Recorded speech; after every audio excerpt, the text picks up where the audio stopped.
Hey everyone, and welcome to Chef AJ Live. I'm your host, Chef AJ, and this is where I introduce you to amazing people like you who are doing great things in the world that I think you should know about. Everyone loves a good success story, and we get so many emails and questions about a program that we run a couple of times a year called the Ultimate Reboot Program. It's a 30-day program. It's comprehensive. It's incredible, and we run it with Dr. Doug Lisle, Dr. Alan Goldhammer, and fitness guru John Pierre. And people like to know a little bit more about it. But rather than just send you an email and tell you about it, what we like to do is bring back graduates of the program and talk about the program with them and what success they've had. So today I have Sally. Please welcome her to the show. Thanks for coming on, Sally. My pleasure. Happy to be here. Yeah, I remember I had sent out an email. I said, is anybody interested in telling their story? And you were. I know you took the Reboot program last year and you're thinking of taking it again. And I'm curious how you even found out about it and what it was like taking it and what was it like before? So I found out about it through a friend of my mom's who had done the program, looked amazing. We were both already plant-based. But when I heard her description, she sent me a detailed description and it just, something landed in me. I knew this was it. I could feel it. And I was so excited to sign up. I guess I was just ready.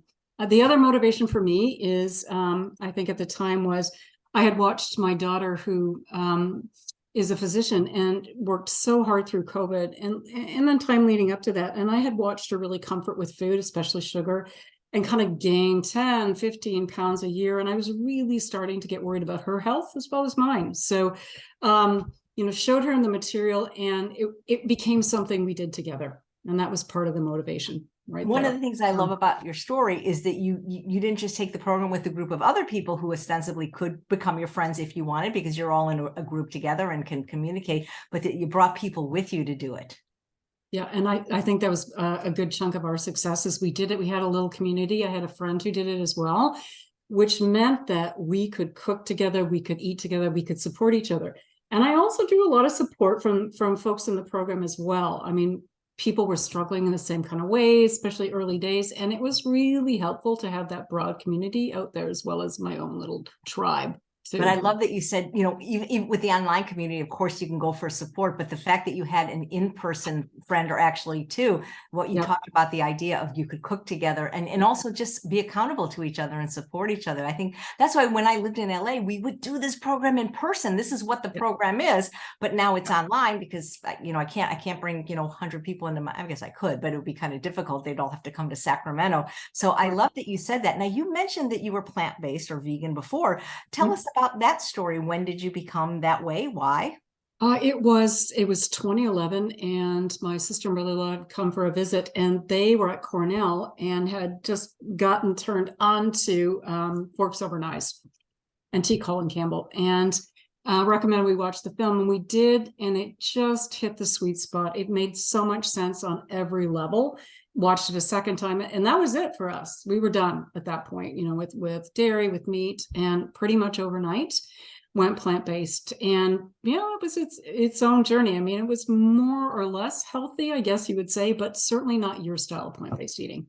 Right. Well, and again, like my style of plant-based eating wasn't the style that I did when I first became vegan in 1977. I mean, there's transitions for people. Not everybody can do the strictest program right away. And again, I don't even recommend my program for everybody. I've always said, do the least restrictive program you can do that gets you the results you seek. So if you can do a more liberal program and you're happy with your health and your weight, please do that. But, mine is for people that haven't had success doing other traditional programs. Right. Yeah. So, you mentioned, well, it's funny because you only lost 25 pounds. Well, first of all, 25 pounds is a lot.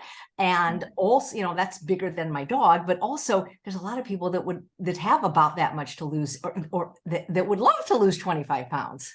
Well, I would say that I lost the 25 pounds relatively easily. That's the other thing. I didn't find it to be a struggle, right?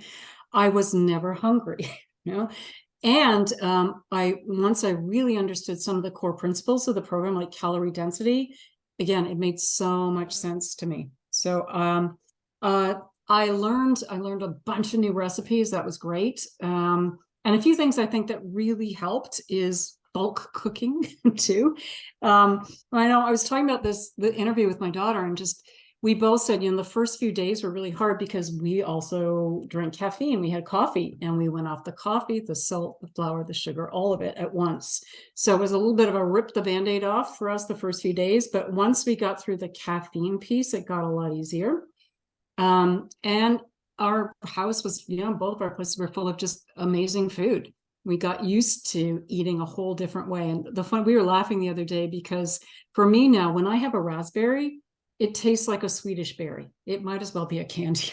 It's so good. That's so funny. Yeah. It's funny because they make candy called Swedish berries that actually look Yes. like raspberries and Yeah. blackberries. Yep. But that's, for me, that's what it tastes like. It's once you kind of neuroadapt to no sugar, fruit is actually really sweet. And fruit's actually sweeter now than it was, throughout human history. And yet when you're a sugar addict, like I was for 40 years, it never tastes sweet. But now if I have to eat bananas before they ripen because they're too sweet for me. Right. Right. And I love that you said get used to, because that's a concept we talk about a lot in the program of neuroadaptation, about getting used to it. And I don't want anybody watching this think, well, I can't give up my coffee. First of all, you don't have to give up anything. It's not a court-ordered program. And not everybody, a lot of people take the program multiple times and they work on different things. And it sounds like you just kind of ripped the Band-Aid off all at once. We did. I mean, I think we were both ready. And because we have that extra echelon of support, it worked for us. I love the fact that we were all there as a community. And I also really appreciated that every time you and JP were on, you answered all our questions. You stayed as long as I know. I think the record was 4 hours and 41 minutes one time. We guarantee 2 hours every week. We have interactive sessions from 2 o'clock to 4 o'clock every week, but very rarely have they ever been less than 3 hours. But we do. I feel like Sergeant Ryan, nobody left behind, no one question left behind. However, when we do have Dr. Goldhammer and Dr. Lyle, we do have a hard stop at 3 hours, but still, it's amazing. Did you like the interactions with the doctors? I loved it. And actually I sent in questions to both of them and they answered both of them really well. And I found they're both so amazingly knowledgeable that it's extremely helpful. They know what they're doing, right? And to have that caliber of experts speak to you directly was a big piece of it for me too. I really appreciate how you've structured it. And it came at just the right point too in the program, right? That extra level of information. That's fantastic. So, did you or other people in your family ever struggle with your weight or discordant eating or food addiction? Absolutely. I think I identify, and I didn't really understand it till I did the program. I identify as a food addict. Now I understand it so much better than I ever did. And it was a relief to have that insight and that awareness and that understanding, because I now have a new way of working with it. So I had struggled with my weight basically my whole life. And it was, it was crash diets and all kinds of different things. And more recently, different programs, but none of it really took the way this has. And I feel like it's just kind of it's a lifestyle. It's not a diet. It's just the way we live. We don't question it. It's just how we are. Right. And the thing is I think, having gone plant-based, before, the food didn't seem quite as weird to you, That's true. And I don't think I had quite the level of appreciation for vegetables I have now, having done the program.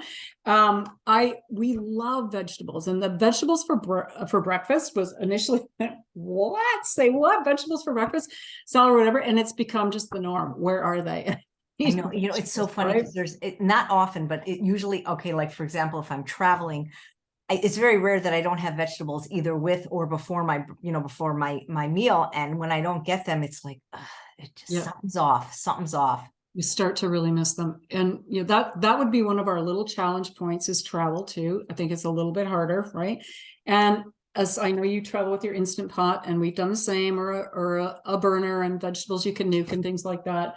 But I'd also say it's getting a lot easier because there's a lot more products out there. Like there is the Well Your World stuff. And then I think Rip Esselstyn has a line of SOS free stuff that's, I know it's really so much easier now than it was, even a few years ago, let alone 10 years ago when you first became plant-based. Yeah. And my daughter identifies as a sugar addict. I'm a salt addict. So that was the hardest thing for me about your program, was to give up the salt initially. Yeah. And I found, I guess, Debbie Benson's table tennis. Right. Because I will order 2-pound bags of that and I'll put it in a lot of the dishes I'm making. That was a really help. but I can now taste nuances of food I didn't know were there just because there's no salt. No. And that was huge for me. I realized I was missing a lot of the actual flavor because I was constantly covering it up with salt. Absolutely. I always say it's a lazy way to season, but it does, it doesn't happen overnight. Taste buds can change, but not if you're continually assaulting them with sugar, fat, and salt, which is basically the standard American diet, restaurant food, and processed food, sugar, fat, and salt. Some clever combination. I love one of the first things you said, and I love it because it shows me that you are a very good student, is you mentioned the calorie density was a game changer. Absolutely. And to understand, I love that idea of, okay, here's the line, eat below that line. And there's so much below the line. It made a lot of sense. So it means basically all fruit, all vegetables, all whole grains and legumes are in. And potatoes and sweet potatoes are there. Potatoes and sweet potatoes. And I eat so many potatoes. I think that's the thing people can't believe, right? Is you're losing weight, maintaining it, and eating potatoes. And, I think that one of the things that really helped as well is I slowly amped up the equipment in the kitchen too. And that made it a lot easier. One of the things I love is my Ninja Creamy. Oh my gosh, I know. It's like, you have a machine that you love. Like in my case, it was the Champion Juicer and the Vitamix, and they're great machines. And if something just even a little bit better comes along and you're like, whoa, like this is real ice cream now. This is scoopable ice cream, and it's just fruit. Yep, it's just fruit. It's incredible. So there, I'm telling people there's so many things you can do with things that you thought you would miss, and really, really helpful. Why do you think it's so hard for so many people to make a switch like this, or even like take a program like this? I think part of the thing that gets in the way is, we use food to cope with a lot of things, and they're old tracks that have laid down, and people can't imagine not having certain foods at certain events, and just the comfort food. So when you can take a little bit of a step back and witness your reaction, give yourself a little bit more space, and actually step into savoring what you do offer and showing up for the food you do get, I think it makes a difference. It really does. One of the things I love is having Dr. Goldhammer in the program, because he's supervised over 25,000 patients water fasting. And when people say, oh, this food tastes terrible, tasteless swill, once you do a water fast, even a short one at the True North Health Center, you love the food. You love the food. You can do a water fast for a day at home. That's true, right? And it really just, it makes your taste buds so sensitive, as and then you taste a piece of watermelon or a piece of zucchini, and it's like, this is delicious. I think that's the thing I wish people could understand, is that if you do that, this food will taste amazing. It really That's the problem. It's not that the food doesn't taste good. It's that your perception is blunted by a food addiction of sugar, fat, salt, or all three, or two of the three, or something like that. Because, people that were raised eating this way, they love their food, like Dr. Goldhammer's children, for example. Like they've never had maple syrup or chocolate or even really bread, and they love the food that we're recommending on this program because it's delicious food and we give delicious recipes. But again, when you're deep in an addiction or an addictive process, it doesn't make sense until it does. And when you think about it, the way that we have suggested that people eat in the Reboot program or for weight loss, the doctors that are on my show, like Dr. Goldhammer and probably Dr. Greger and Dr. Furman, they pretty much eat the same way. We're not making something up that's just like nobody's heard of, No, it's very similar across the board, and it makes a it's a big difference. It's I found the program just gave me the security of knowing here's what you can do, and the recipes were really helpful. And I think everyone finds their niche, what resonates with them. Like I don't put the jam on it, but your oat bars, I am a huge believer. I have food in my freezer that's ready to go, so I always have something to eat. That's right. Well, you know what? Whatever diet, or I don't like that word diet, but whatever you eat, if you don't have prepared food, you're going to eat something less healthy, regardless of however you eat. And that's, like you said, batch cooking, bulk prep. That really is one of the secrets. People say, "Oh, Chef AJ, I don't have your willpower. I don't have any more willpower. I just have really good food preparation skills on a clean environment." That's why I think I succeeded. And you mentioned about having a clean environment, that it's really helpful to you. Oh, it's a relief to come home and know that my home is safe. I have all the foods that I can eat. They're really good. I would also say, if you're fortunate enough to have somebody else do the program with you, you can each cook something and swap, which is great. We were sending pictures back and forth all the time. Oh, we made the burgers, we tried this, we tried that. And that's really helpful. You get some real variety. My little tricks of the trade are things like, making oatmeal steel cutouts and putting lots of apple and zucchini and things like that in, cinnamon. And then I take these little silicone cups, these muffin cups, and I freeze my oatmeal. So I always have oatmeal ready to go. No fuss, no muss. Just if you have healthy food ready that you find delicious and not unhealthy food also in the same environment, the healthy choice will be the easy choice. Right. Yeah. And I think what happens the longer you do this, the food that held this appeal before, it doesn't hold any appeal anymore. You can just walk past it. It's not calling you in the same way. At least that's what seems to happen for me. So we were noticing, we were visiting my partner's mom in a long-term care facility recently, and they were celebrating Nurses Week, Nurses Appreciation Week. And they brought out, we were outside, and they brought out this buffet spread. And it was just trays of sweets and pastries and things. And then out came this huge salad, this fruit platter, and this veggie platter. And both my partner and I looked at it and went, oh, that fruit looks so good. That salad looks amazing. And no interest in the sweets. And they would have been calling me before. Absolutely. So did you notice any changes other than the 25-pound weight loss, like in how you felt or looked? Yes, absolutely. So very, really clear skin, more energy. I mean, that kind of positive shift extended to, I was more willing to try and experiment with other things, certainly more fitness because it's just easier and more appealing. All those things. And even on a really practical level, just having blood work done, I did blood work pre and kind of post maybe 4 or 5 months after the program, and my cholesterol is phenomenal. And like I have A1C of, a much younger person, really healthy, no need for drugs, which is great. Yeah, and that's a great idea for anyone considering the program. While we can't offer that on a virtual program, we used to do that in person for people who do the blood tests, on day 0 and again on day 31. It's a 30-day program. You can really see, because you're not going to, unless you only have 5 pounds to lose, you're probably not going to lose all the weight you want to lose or need to lose in 30 days, but you could still be getting healthier on the inside. Absolutely. And to see that and to see it really clearly, I think makes a big difference. Yeah. Do you have any photos or clothes before and after of you or your daughter or anything? And I can send you some. I had one. Because with my daughter, it was much more dramatic, and she lost 85 pounds and that's incredible. She looks incredible. So let me just see here. I'd love to talk to her if she has the time. Yeah, she would be great to interview. Yeah. Why don't I'll just send them to you. I've got a couple of great ones, and I'll send you so you can see the difference. But I think it just shows in how we feel. That's the big thing that comes through, right? We are really comfortable with how we feel.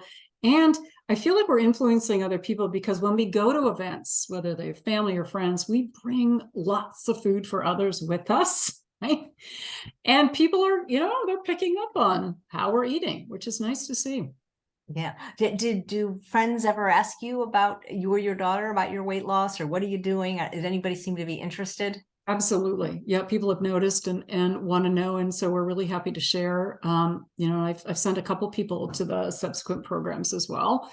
And I also feel like, the bigger the whole food, plant-based, SOS-free community gets, I think, first of all, the more products we have that are available to us, the more we can share food with other people. And, I would love to see a little bit more restaurant option, right? Which would make it possible to go out. I know you told me you lived in Canada, but I will tell you it is so possible, because I moved from Southern California to Northern California. And in Southern California, there were restaurants that were vegan and even non-vegan restaurants that had vegan options, but nothing was SOS free, with one exception.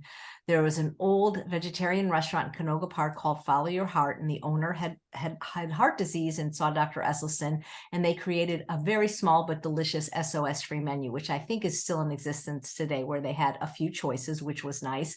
But the other restaurants that I work with, they weren't super interested because they didn't see the demand. A couple of the restaurants took the oil out, but for some reason, when I moved to Northern California, the Sacramento area, I've had people already before me that had heart disease and other conditions that pretty much trained these restaurants.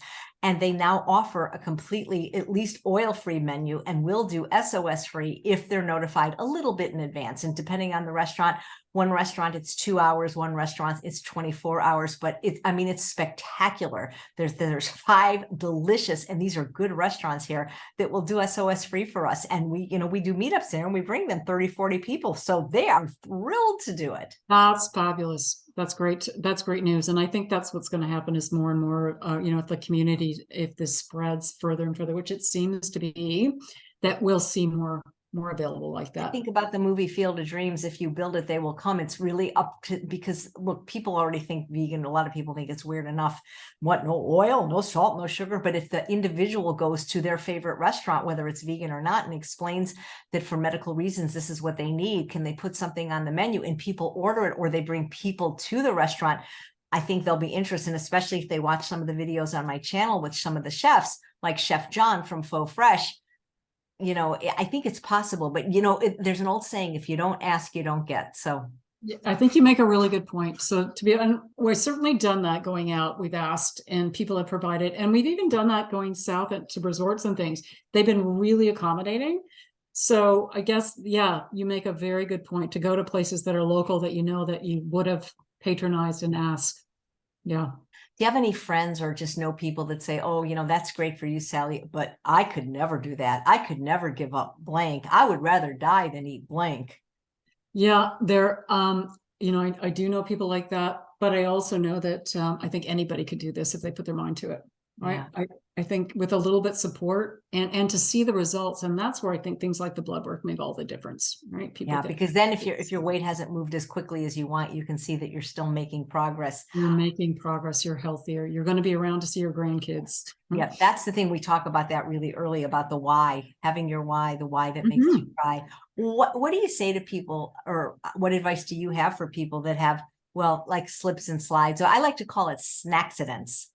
Oh, that's a great term. Snacks. Yeah. Because people beat themselves up. Relapse is, that's such a, that's like used in addiction, which I think food is an addiction, but, relapse, it seems like there's some shame and blame involved. But if all you had was a snacksident, it's not your fault, it was a snacksident. You accidentally ate something off plan. But what advice do you have for people when that happens? I think that's a really interesting term, snacksident. And what I would say about something like that is, the question isn't how fast can you lose it? The question is how fast can you get it back, right? And that's the thing. Okay, so someone has a snacksident, no problem. The more you beat yourself up, the further away you're going to get from getting back on track, right? So it's just be kind and generous and say it happened and go reset, right? Yep. I think women beat themselves up a lot more than men when they do it. It's just in my experience, I think you're absolutely right. By profession, I'm a psychotherapist, and I also teach mindful self-compassion groups. And I think that just bringing in some kindness and some warmth to say, okay, this has happened, will actually help, right? Rather than go to the other extreme. And I think all too often we'll use shame, or we'll be harsh and critical, and that often takes us further away from where we need to go. Yeah, mindfulness that's something that's really helpful in any lifestyle change program, because I think a lot of people are mindless when it comes to the food that they're buying and putting in their mouth. Yes, absolutely. But also, and mindless eating. So one of the things that I think can be a real gift with this way of eating is savoring. It's just the simple practice of savoring your food, which to me means showing up, smelling it, tasting it, having some gratitude for, who grew it, how it got to you, the people involved. And then taking a bite and just really showing up for that bite of food. Slow it down a little bit. I like to say, go slow, go far. It's part of my program. Nice. And I think it really helps with food, especially. So it's, it's been an absolute game changer for us, your program. And, I think when people start taking out the addictive substances in the foods they're eating, doing what you suggest becomes even easier, because while I think it's probably possible to eat a Twinkie mindfully, probably better to eat something healthy. To me, it would almost be overwhelming to do something like that now. I think after following your program for a while, it would be very, very different. Yeah. So, I didn't know that you were a psychotherapist, so I'm going to ask you a question that I don't usually ask people in interviews like this, but I'm curious why you think that it's so hard and again, it just seems that it's more women that have this problem to ask for and insist on a clean environment, because most of the people that come to the program are women. They're usually over 40. They've struggled with their weight a long time. And we talk about how Dr. Lyle says we must work harder on our environment than we do ourselves. And they'll say, well, my family won't eat this way. And and I have to cook this unhealthy food for my husband and kids. And a lot of times they don't even ask for like a gift of like, hey guys, for like 30 days, I'm doing this program. Can you eat the unhealthy food outside the house? Yeah. What do you think that is when they don't even ask for what they need like that?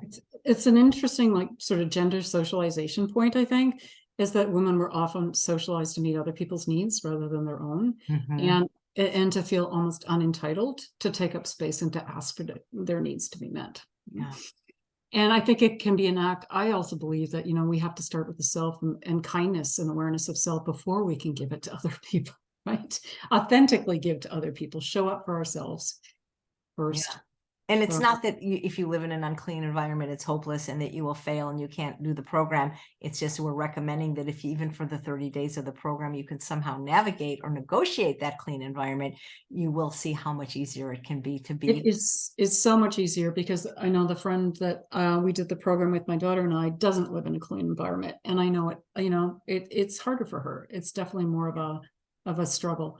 But you hope that if the environment's clean, even for a little bit, you can influence maybe indirectly the people around you to at least experiment, try some of what you're eating as well. And there's some tips and tricks for people in an unclean environment. Like, for example, like let's say your family has to have potato chips, and potato chips are a trigger for you. Buy your least favorite brand and your least favorite flavor. And the same thing with cookies or whatever, so there's often a workaround or just something you can do. Right. Or don't eat it in front of me, or there's don't eat it in front. Exactly. Right. It's funny because with any other addiction, and again, I've spent 10 years trying to explain to people in the plant-based world, because in the non-plant-based world, I don't get a lot of argument about the food addiction is real and exists, but they're like, oh no, flour's fine, salt's fine, alcohol's fine, sugar's fine. They usually agree about oil not being so healthy, but even now there's a lot of even plant-based cardiologists that are touting the benefits of oil. Even if it is good in terms of caloric density and food addiction, it's not good. But it's just interesting how with other addictions, nobody would think that it's not real. So if you told your family, listen, I'm struggling with alcohol addiction, please don't drink in front of me, you would hope that they wouldn't. But with food, it's almost like they'll taunt the person, like them often. Taunted, or people sometimes, I think, are threatened because they know they could be eating healthier themselves, and so they will often try and conscript you into or tempt you with food. So and I think sometimes people, maybe it's a spousal situation, or you change a dynamic dramatically when one person gets healthier than the other. Right? Bingo. Have you read The Pleasure Trap by any chance?